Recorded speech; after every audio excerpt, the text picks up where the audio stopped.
রব শব্দের অর্থ মূলত প্রতিপালন। প্রতিপালন দাবি করে তিনটে জিনিসের। এক নম্বর হচ্ছে জিনিসটা তার হবে, তো মালিকানা দুইভাবে হয়, একটা হচ্ছে ধার করা মালিকানা, একটা হচ্ছে আমি নিজে বানাইছি। তো সেই হিসাবে কয়টা হলো? তিনটে জিনিস হলো। একটা হচ্ছে স্রষ্টা, একটা মালিক, আর একটা হচ্ছে পরিচালনা। পরিচালনা করার জন্য কি লাগবে? একটা সৃষ্টি তো লাগবে। ওই সৃষ্টি হয় আপনি সৃষ্টি করবেন, নইলে কারো থেকে ধার করে আনবেন। আল্লাহ তাআলা হচ্ছে এমন এক স্রষ্টা যিনি সব কিছু সৃষ্টি করেছেন এবং সব কিছুর মালিকও তিনি। অস্বীকার করে মানুষ দুনিয়াতে এসে, অনেকে মালিক সেজে যায়, অনেকে আল্লাহকে মালিক মানে না, দুনিয়া নিজেরাই মালিক সেজে যায়। সেদিন আল্লাহ তাআলা এই জন্য হাসরের দিন বলবেন লিমানিল মুলকুল ইয়াউম, আজকের দিন রাজত্ব কার? কেউ বলবে না, আল্লাহ নিজেই বলবেন লিমানিল মুলক লিল্লাহিল ওয়াহিদুল কাহার। ঠিক সেই হিসাবে আপনি বুঝতে পারছেন পরিচালনার কথা দাবি করে, রুবুবিয়ত বা প্রতিপালন দাবি করে যে তিনটা জিনিস থাকবে। একটা হচ্ছে খালেক, মালিক, মুদাব্বির। তিনটা দিন বলা হয় খালেক, মালিক, মুদাব্বির। স্রষ্টা, মালিক এবং পরিচালনা। এই পরিচালনা আবার দুই ভাগে বিভক্ত। কবে? দুই ভাগে। একটা হচ্ছে জাগতিক পরিচালনা, যেমন সূর্য পূর্ব দিকে ওঠে, পশ্চিম দিকে ডুবে। এগুলির সাথে আল্লাহর অর্ডার জড়িত, আল্লাহর সন্তুষ্টি জড়িত না। সন্তুষ্টি বুঝেন কিনা?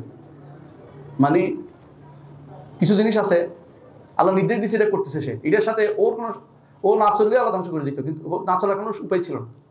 আরেকটা হচ্ছে যেটা সন্তুষ্টি জড়িত, যেমন আমি যদি আবাদত করি তাহলে আল্লাহর কথা শুনলাম, তাই না? আল্লাহ সন্তুষ্ট হলাম। আল্লাহ না করুক, কেউ যদি আল্লাহর ইবাদত না করে সে কি মরবে না? মরবে। তো মরার পথে তো চলতেছে, একজন মানুষ মরে গেলে সব না, আল্লাহর পথে মরলে সব। পার্থক্য বুঝছেন তো? তো এই পরিচালনা দুই ভাগে বিভক্ত। একটা হচ্ছে জাগতিক পরিচালনা, একটা হচ্ছে শারীরিক পরিচালনা। রুবুবিয়তের দাবি হচ্ছে তিনি সব পরিচালনা করবেন, নির্ধারণ করেছেন। তাকদীর নির্ধারণ রুবুবিয়তের দাবি। তাকদীর নির্ধারণ রুবুবিয়তের দাবি। এই জন্য তাকদীর রুবুবিয়তের অংশ নির্ধারণ রব হিসাবে। এটা করবে চলতেছে, এখানে আমার কোনো হাত নাই। আমি তিনি যেভাবে চলতেছেন, আমার হাত হচ্ছে শরীয়তের অংশ মেনে চলা। তো পরিচালনার দিক থেকে একটা অংশ বলেছি, কি বলেছি? জাগতিক পরিচালনা। এইটা অবশ্যই তিনি করছেন, এটা আমি প্রতিপালনের বিষয় না এটাতে।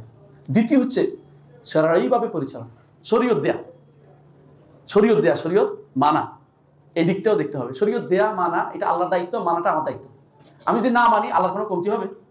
কমতি হবে।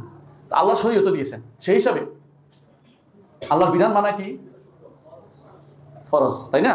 আল্লাহর বিধান মানা হচ্ছে উলুহিয়ত, কিন্তু আল্লাহর বিধান দেয়াটা হচ্ছে কার? রুবুবিয়ত। অর্থাৎ তিনি যেমন জাগতিকভাবে পরিচালক, শারঈভাবেও তিনি শরীয়তদাতা, শরীয়তদাতা। তো তার শরীয়ত জাগতিকভাবে আমি অস্বীকার, তিনি যেটা বলতে এটা অসুস্থ বলে অসুস্থ হয়ে যাবে, ওইজা মারাত্মক হবে ইশফি। শরীয়ত হিসেবেও তিনি দিয়েছেন, এইটাতে আমাদেরকে তাকলিফ করেছেন যে মানতে হবে। আমরা মানতে চাচ্ছি না। তাহলে আমরা যদি মানবে না, আল্লাহকে শরীয়তদাতা হিসেবে মানবে না, সে কি হবে? কোথায় শিরিক করলো? রুবুবিয়তে শিরিক করলো। যে ব্যক্তি আল্লাহকে শরীয়তদাতা মানলো কিন্তু নিজে শরীয়ত মানলো না, সে হলো উলুহিয়তে শিরিক করলো। পার্থক্য এখানে। তো রবের অর্থ বুঝছেন তো ভালো করে ইনশাআল্লাহ। রব শব্দের অর্থ, মূল অর্থ হচ্ছে প্রতিপালন করা। এই জন্য বলা হয় আনা রব্বুদ্দার, বাড়ির দেখাশোনার দায়িত্ব আমার, বুঝছেন তো? কিন্তু জগতের দেখাশোনার দায়িত্ব রব্বুল আলামিনের। দুই ভাগে তিনি দেখাশোনা করেন, একটা হচ্ছে জাগতিকভাবে, একটা হচ্ছে শরীয়তভাবে। দুইটাই তার কাজের ভিতরে অন্তর্ভুক্ত। সুতরাং আপনি বুঝতে পারছেন যে রুবুবিয়তের অংশের ভিতরে হচ্ছে, যেটাকে অনেকে হাকিমিয়ত নাম দেয়, এটা রুবুবিয়তের একটা অংশ ছাড়া কিছুই না।